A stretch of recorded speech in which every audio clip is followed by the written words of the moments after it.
Hey guys, this is Sassinid back with more Total War Attila. So I just want to take this time, give you some, thoughts on what I've seen from the Sassinid campaign that I pretty much completed. I've already completed. This is just like the few turns before it ended. So basically what I've seen is that this game plays a bit differently from Rome 2. The Sassinids in particular get a lot more money because of their damn 200% tribute from income states, and they start with all these 1 province miners over here just chilling, not really doing anything, and they just get a bunch of income from them, and they're not really in any threat. And you can easily get more of them just by subjugating people, just by making people, other factions surrender. So you can gain more and more money, as you can see, 28,000 right here. That's pretty good from what I've seen so far. Maybe people have made more, but from where I am in the game, and from like how much money is coming from the military, that's a lot. Like 31,000 from puppet tributary states. That's insane. Units in this game seem quite a bit more expensive than Rome 2, so, like, if you're playing as the barbarian factions up here, usually you'll be able to get a full stack, but then that's it. And then usually a lot of the settlements around you will be razed to the ground, and they cost 8 or 9,000 to pretty much get up, like, to colonize, and then so you make little money and you don't make enough money to get up to that amount. It's just it's frustrating. That's why the Sassinid, I feel, is probably the easiest faction in the game to play. To play, and that's probably why they were the first that I actually managed to complete a campaign with. So other things I've noticed, food is much more important. It was important before, but now it is, because now each province has their own food, like, rating, I guess, and if they consume more food than they make, then you get a food shortage, which, depending on how severe it is, gives you a public order malice, and then it gives you 25% wealth from all buildings. So you see, I'm making this much, like 28,000 up here. If I had managed my food better, probably, like, I probably would have been making a lot more. So you pretty much, unfortunately, are pretty much forced to build farms in all places. There's just no way around it. Cause then you get that minus 25, which is pretty significant. And yeah, so farms everywhere, every region. Also, what it seems like for me is that, unlike Rome 2, where some of the regions were better than others, like some regions had 4 cities in a region, or 2 or 3. I think every region has 3, so they have 1 walled city and then 2 smaller unwalled cities. So yeah, and then also squalor is probably harder to manage for other people, but for Sassinids, since they get a bonus for every capital they hold, just, it's easy. I haven't really had much problems with squalor at all. Try to get as many trade resources as possible. I guess that it's kind of self-explanatory, but yeah, a lot of the resources, I think factions become much more willing to trade with you when you have a lot of resources. Like, when I got a lot of resources, even the guys up here that, like, totally hate me even wanted to trade with me. Like, what was it? I think the Franks, I don't know. Like, who hates me? These guys hate me. They actually became my puppet state. That was random. Like, just these, random puppet states, or random, like, barbarian factions, like these guys. I had to pay them, and they totally hate me, but I still was able to trade with them because I just had so many resources. So yeah, just get as many resources as you can. The AI, of course, is really picky about trading, but just have some money and have some resources and you should be able to get them to trade with you. I don't think there's... So, alright, now I guess I'll go into factions. So what I've seen so far, faction patterns, you could say, is the Western Roman Empire, of course, gets totally annihilated. Like, just obliterated. So, it tends to have a lot of raised settlements here. You don't see many around here, but you can see a few. There's one here, there's one here, there's one here. There's 3 of them in a row. One here, one here. They usually fall pretty quickly. So yeah, the Western Roman Empire pretty much gets destroyed because the Vandals and all the other hordes go in. Italia breaks free and all sorts of stuff. So Eastern Roman Empire here kind of just sits on its ass, and like it did in history, and just kind of defends itself. Now, when I played as Sassinids, I pretty much was kind of pretty defensive. The only real move I made was going down here because one of my puppet states got declared war on. And eventually, I worked my way this way, up here, and I attacked up here, whatever faction's up here. I think I colonized up here. So a lot of these settlements are uncolonized, you can colonize them. And I ended up going to war with the Huns. Just to see how it was.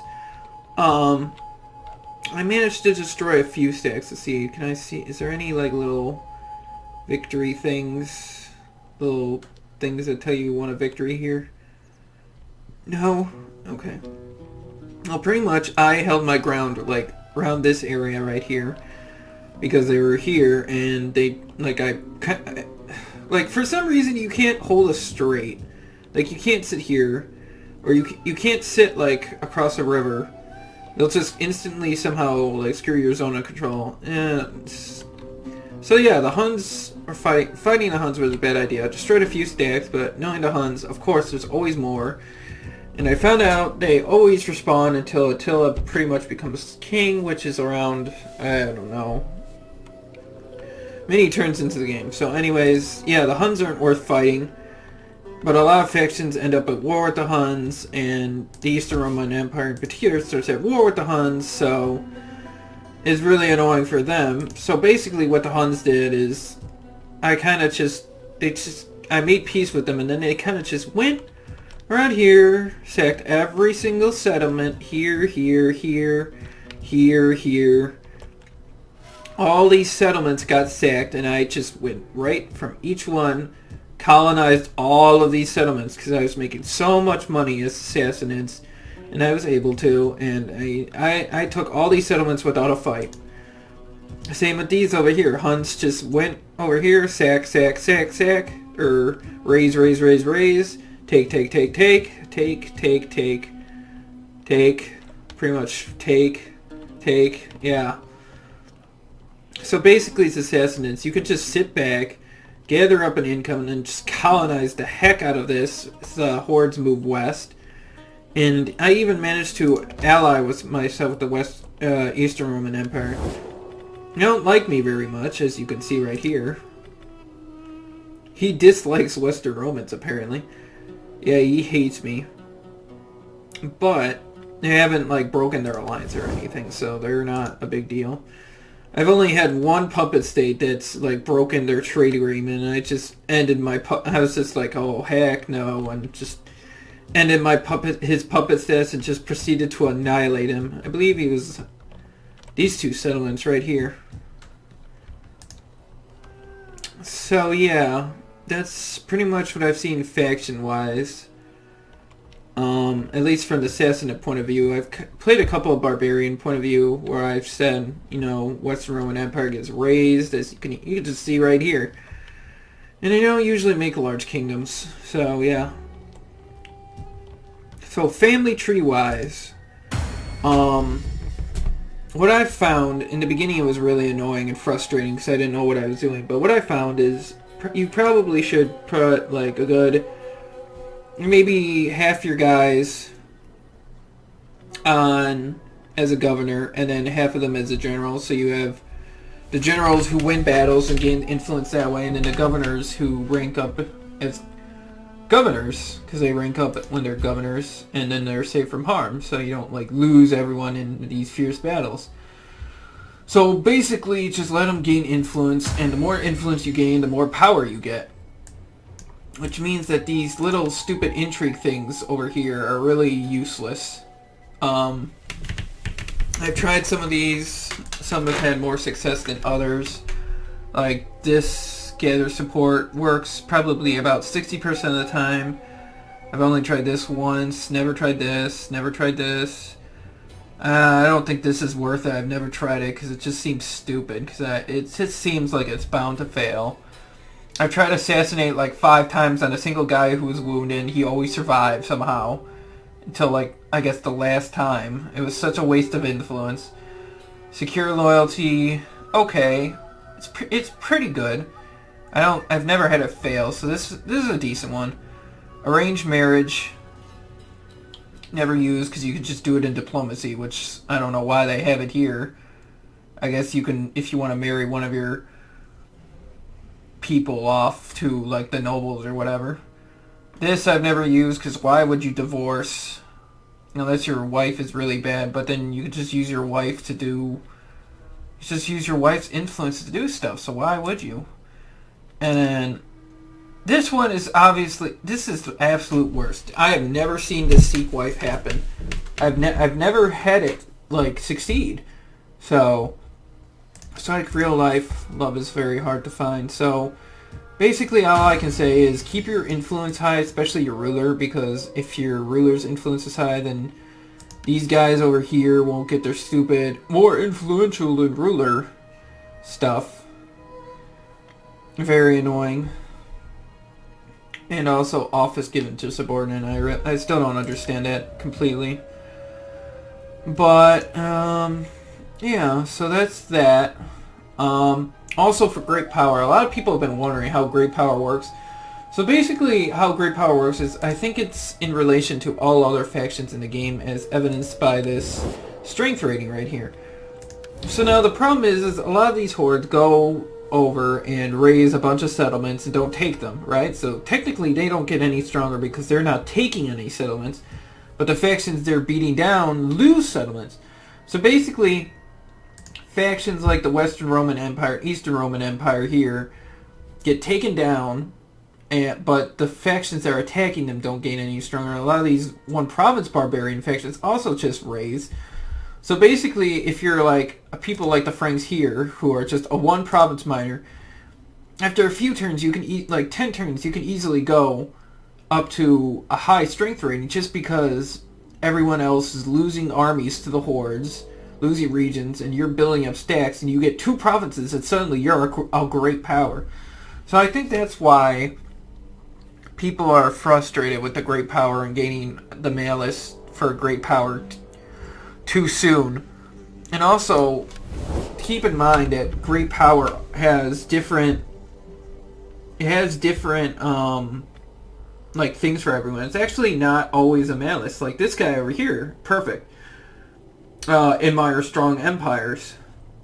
So you can see instead of having any malice for being a great power, he gives a plus 45 for great power. So it also depends on ruler traits. These ruler traits sometimes make a difference.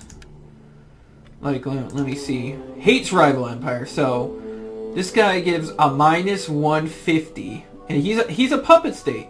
But since he hates great powers like myself, then he has minus 150. Whereas, let me try to find. See, a lot of my vassals indifferent with empire. So this guy gets only minus 15. This guy doesn't have anything, so he's minus 60.